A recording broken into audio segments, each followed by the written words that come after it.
What's going on, boys? Thanks to our patrons and Fiverr customers, subscribe to our Patreon free for behind the scenes stuff, arm yourselves, life stuff.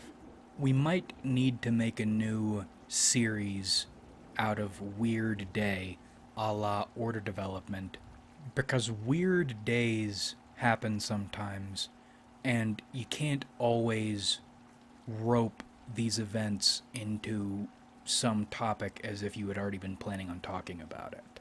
Anyway, we'll try to keep this one brief. Two weird events in this weird day, and lots of feelings. First, I didn't get the raise I've been expecting to get. And I was beginning to get the feeling it wasn't going to happen, but it's still disappointing and leaves me in a spot I need to reevaluate things. Maybe reevaluation is the key word of today. But I wasn't broken up as I otherwise would have been because a little bit of leadership stuff happened. Firstly, on a larger level, we might as an organization be moving in a direction of not dying, which would be good because I like this job. I like doing it. I like doing the work. I like the skills I'm developing doing it. And this way, there might be room to earn a raise and keep the organization going. The main reason I wanted a raise, aside from just the shit that happened in December, which is still frightening, right now, professionally, all I'm doing is just a little bit better than treading water. You know, if I worked like this for the rest of my life or in a situation like this, I'd never retire. I'm still probably not going to retire. I have a feeling a lot of people, younger people, are not going to be retiring. But what I didn't want to do was tread water until there was no water left to tread. Then I'm out of a job and I don't have the savings to go somewhere else and find something new. Other than, of course, really bullshit work, which I've done before. I really don't want to be in my 30s stocking shelves, though, ever. So if this organization was totally for sure doomed, and it seems like parties still want it to be doomed, a lot of people want it to be doomed, I wanted to get the most out of it. So when we died, I wouldn't be shit out of luck.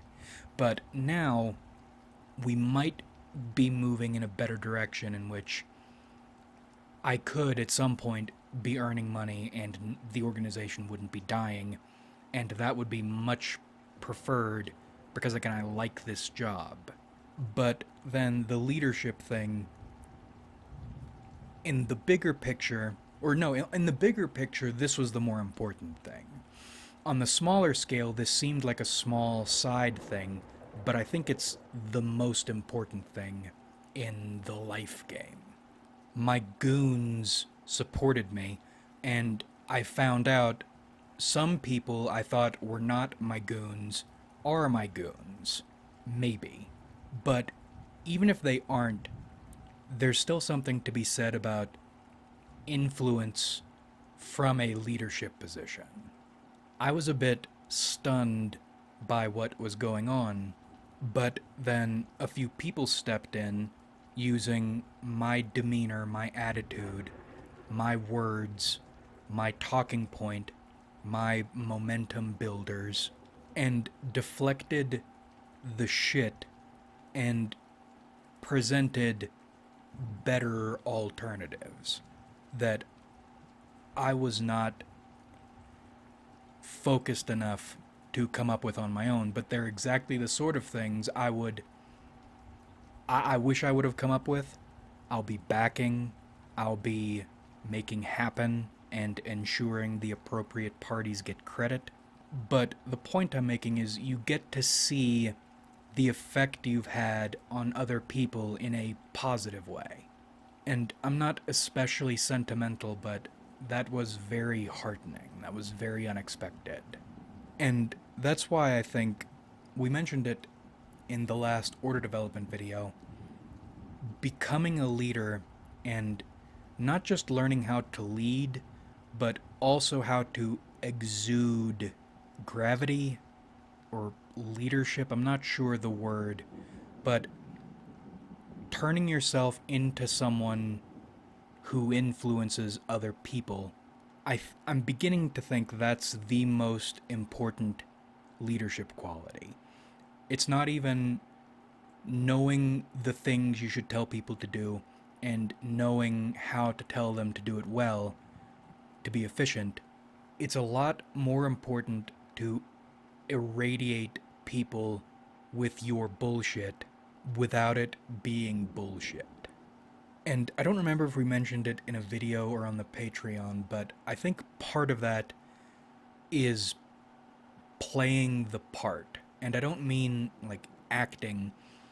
Patrice O'Neill, his advice for auditioning for parts, if you want to get the part, dress like you're that character. People will be, from the jump, a lot more inclined to look at you the way you want to be looked at if you present yourself in the way you want to be looked at. It's one of the reasons when people talk about these positive changes, and I'm going to make a big change, for them it's always emotional or mental, and that never lasts because that's all inside and your emotions change, and doing it that way it's based solely on willpower and you don't have willpower. But if you want to force a change, especially out in the world, but also just for yourself, I think dressing or presenting yourself the way you want to be or as the person you want to be will start to force that change to happen because your emotions don't matter, your willpower doesn't matter.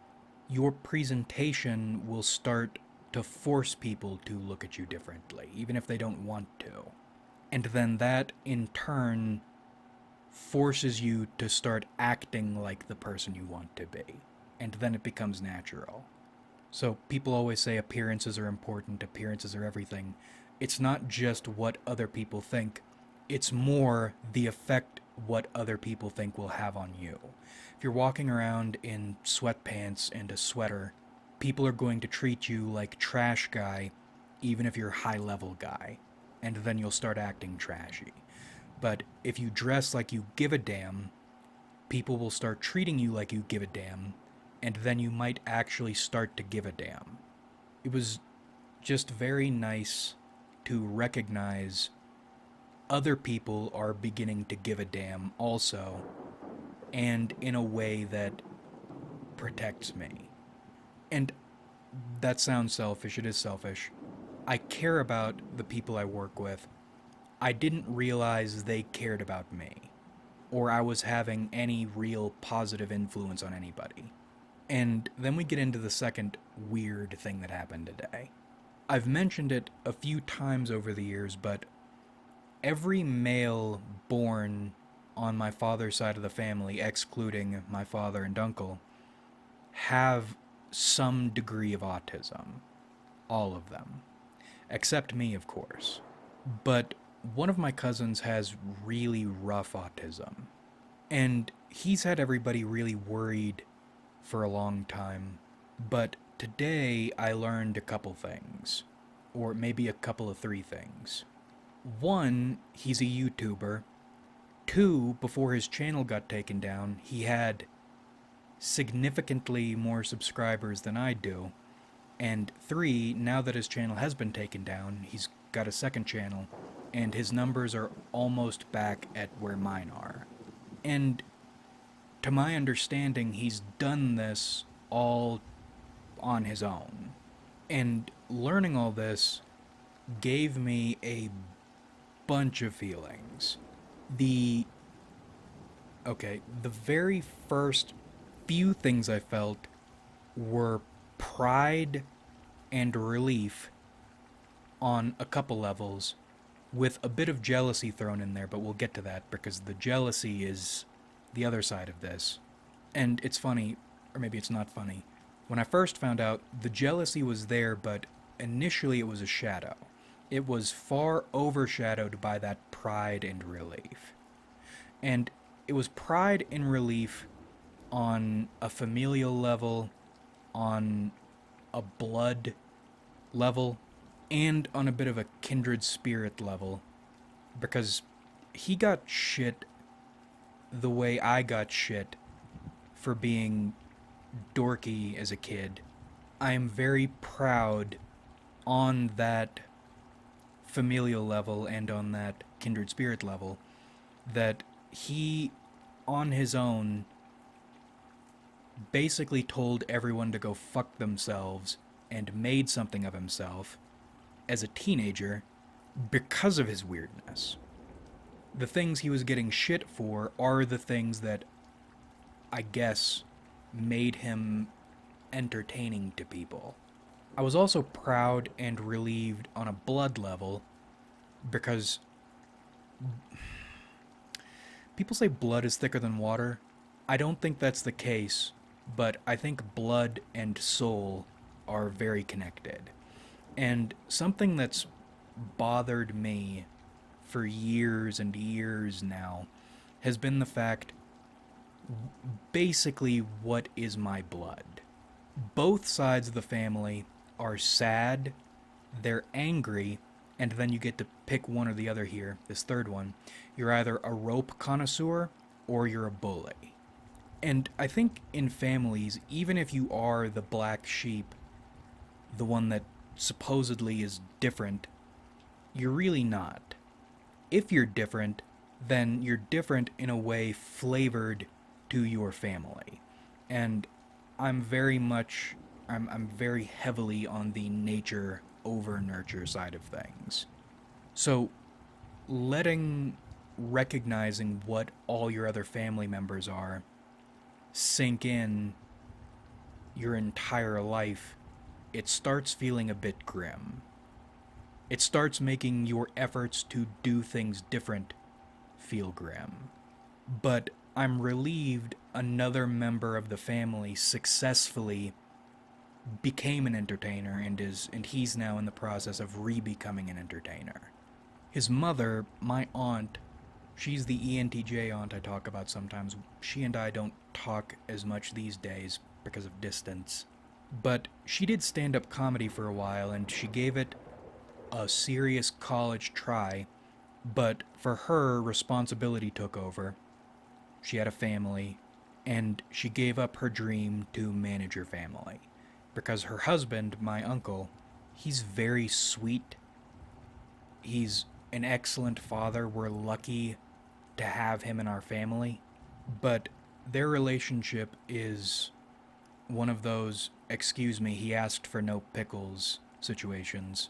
So she really had to take over that side of things. And then their mother was artistic, but not artistic enough to succeed. My maternal grandmother, who died relatively early, was also artistic, but not, again, not enough to succeed. So you're aware this creative or entertaining streak is there, but in every case, it's not enough to succeed, it's not enough to go anywhere. And that's almost felt more grim to me. Because for me, I have an easy time not wanting things if I'm pretty sure I have little to no chance of getting it. But when I feel like I have a chance of getting something, that's when not getting it really bothers me. Which is where the competitiveness, or which breeds competitiveness, which then leads into anger and sadness and enjoying ropes or being really, really shitty as a person. So to see another family member succeed at what I want to do, not once, but now coming up real quick twice, that's relieving on a blood level. And there's also the basic pride that comes with one of your family members doing something cool. But now we get into the shitty, negative, conflicted feelings about things. And also, one of those feelings was aggravation at YouTube. It sounds like he got taken down all at once.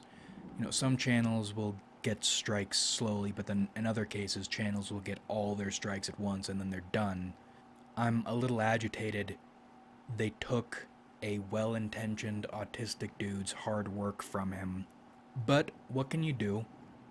And now, if nothing else, we get to see that it wasn't a fluke. He actually has something. This is not. Well, it's funny, actually, years ago, I remember hearing he started a YouTube channel, but it was just friends and family subscribed to him.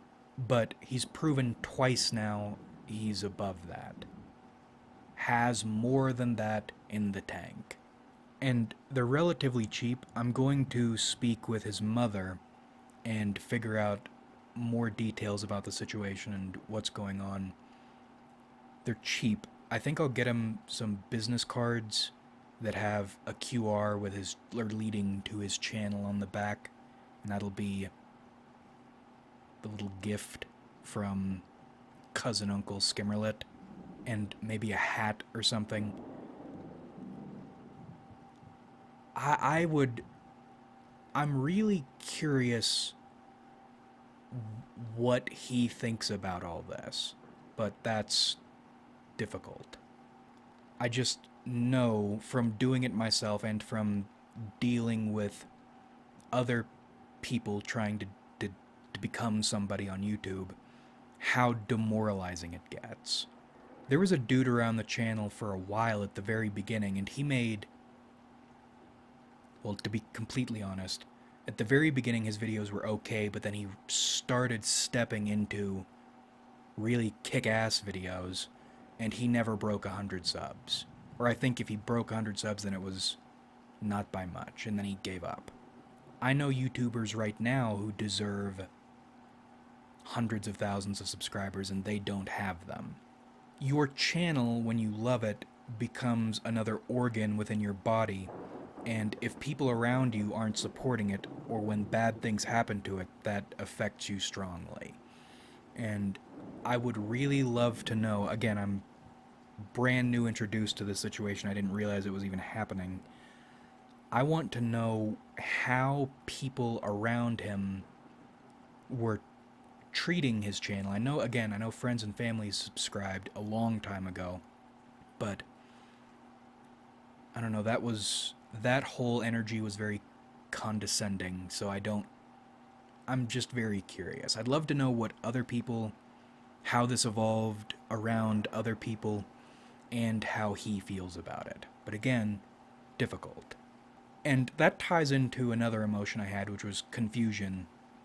After the Pride wore off, I was very confused about all of this. Not in a bad way, but I'm wondering, how did all this even happen? And then we get into the embarrassing negative emotions. You really are not special. And we remind ourselves of that regularly so we can stay ahead of it, stay on top of it, and when you're reminded you are not special, I think it's always going to come as a surprise being reminded you aren't shit, even if you know you aren't shit, or you understand you aren't shit, but you can manage it.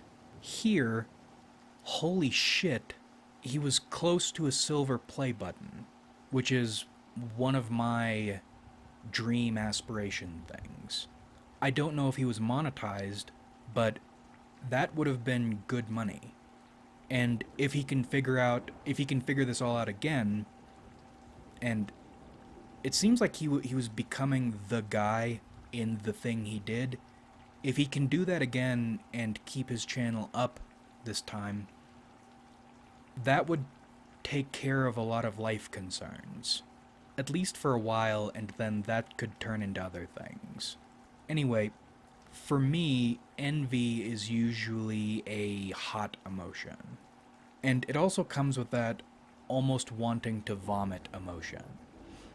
Both of which are very useful emotions or feelings for me in my life, because those turn into or feed hatred, and hatred is our diesel. A slow, angry trudge toward where we want to be. The problem is I don't hate my cousin. I love my cousin. And that made this envy Shameful as it is to feel envy in this situation, feel cold. And I'm not very used to that. The first thing in this feeling is realizing on almost every front now, you have been outdone seriously by someone in your family. You're that much more of a disappointment. Even in this itty bitty little niche, you still get outdone. And I still have some things going for me, but as with everything, it's like any defeat or any negative that can be held against you will be held against you multiplied by 5 in comparison with anything good you do. And then that leads into, what was it, Patrice when he went to Anthony's house. Patrice was so impressed with Anthony's house and so happy Anthony had it, he needed to find something bullshit wrong with the house to protect his own ego. And I started doing that. Why is my cousin so successful? Twice. Is it not in spite of the autism, but because of it? Is that some marketing level that was working in his favor? And then, son of a bitch, not just me, of course, I'm not thinking about me, I'm selflessly thinking about other people. There are other people I've known who have worked so hard and didn't achieve a fraction of those heights. What about them? Not me, not what about me, but what about them? And it's very ugly. And again, I normally thrive on ugliness. Even if I'm aware of what I'm doing, I'm aware my coping is bullshit and it's dumb and nasty, I feed on nastiness. But this is my cousin and I'm happy for him. It reminds me of a while ago when I stumbled upon that former high school classmate of mine who ended up becoming semi-famous. Seemed to be very happy doing something very cool in the spotlight. I was happy for him too, but I think the situation is a little bit different because, once again, what he's doing is not something, or not a field I'm competing in, or not really. With my cousin, this is straight up YouTube. And I think I'm in a spot right now, I've neutralized those automatic self-feeding negative emotions, but I'm also confused emotionally because they haven't gone away. I stopped them from being what they are, but they're still just sitting there in a pile. And they're looking at me, and I feel ashamed, and I feel like there's something I'm supposed to do to make them go away, not just neutralize them. But I don't know what that thing is. And I'm hoping, because this is all very fresh, I am hoping they will just dissipate. Because even with them sitting there, I think the positive emotions are a lot stronger. They certainly matter a lot more. I was happy as a human being. I'm happy sometimes. I'm not a very happy person. I've felt happiness recently. Actually, we talked about it on the Patreon. There was that nasty thing I was happy about. But I haven't just felt happy in a long time. And that is probably making this confused shame feel worse. But overall, the negative side of this has felt so chilly and lonely. And I know I'll figure this all out at some point, but for right now, this is a weird combination of emotions all at once I'm not used to feeling in ways I'm not used to feeling them. If nothing else, I finally have somebody I can trust to take to VidCon with me whenever we get around to that pilgrimage one day. Actually, I think part of the reason all these feelings are so weird is I don't like that my human happiness is tainted in any way. But again, We will figure this all out, but golly, what a shock. Like if you enjoyed, subscribe if you haven't.